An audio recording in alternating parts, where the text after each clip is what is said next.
71 œuvres de l'artiste polonaise Rivka Messinger sont désormais sécurisées au musée de la Résistance de Limoges. Elles proviennent de la collection de Bernard Michaud, qui en a fait don au musée. Et c'est par un sauvetage que commence l'histoire de ce don. C'est un hasard, si vous voulez. Certaines personnes ne m'accorderont pas leur crédit parce que je suis un Parisien. Ça, c'est ce que l'on appelle la discrimination régionale.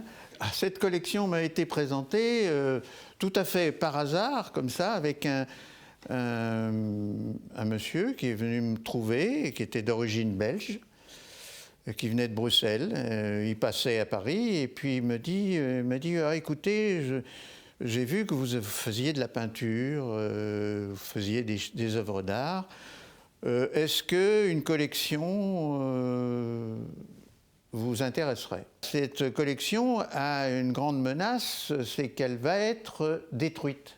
Il faudrait que vous vous dépêchiez parce que les travaux vont bientôt commencer, ils vont raser le terrain, le fameux atelier, et tout ce qui est dedans va partir à la déchetterie, ça c'est sûr.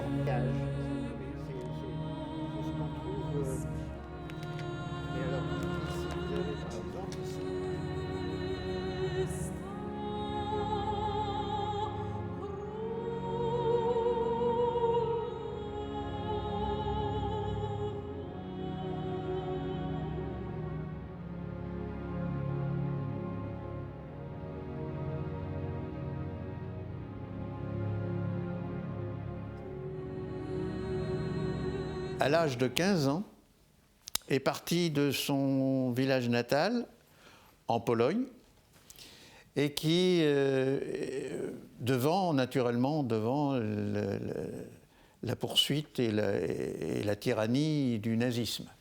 Elle a exprimé dans toutes ses peintures, au point de vue thème,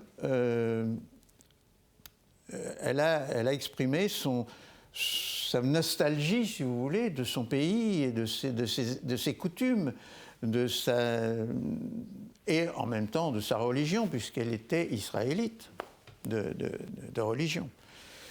Et voilà, et c'est comme cela qu'elle est partie sur la route, et puis elle a cheminé jusqu'en Belgique. Et arrivée en Belgique, elle s'est cachée, bien évidemment, c'était en plein dans la guerre, la période de guerre. Et elle faisait, alors pour manger et pour avoir un petit peu de subside, elle faisait des aquarelles, des petites aquarelles qu'elle vendait comme ça à la sauvette, si on peut dire. Et elle a touché tous ces sujets, et y compris la Shoah, bien évidemment, qui a été capitale, puisque c'était ce qui la rendait le plus inaccessible. Elle ne pouvait pas non plus se montrer, et ses œuvres valaient le coup.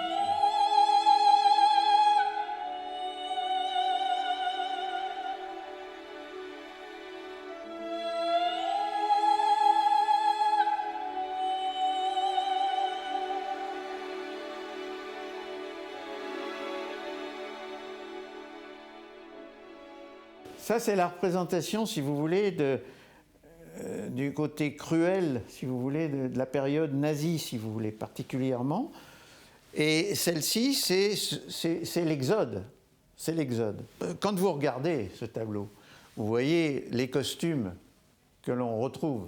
Ce ne sont pas des costumes du lieu où elle a peint ses œuvres, puisque c'était ses souvenirs.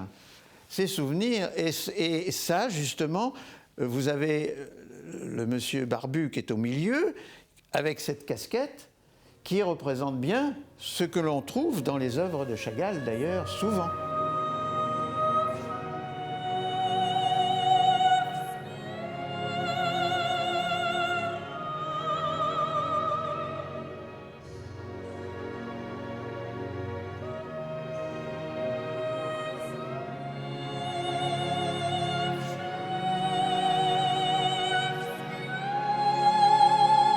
Et puis, son côté mystique, vous retrouvez ici un petit peu ce qu'on trouve dans dans les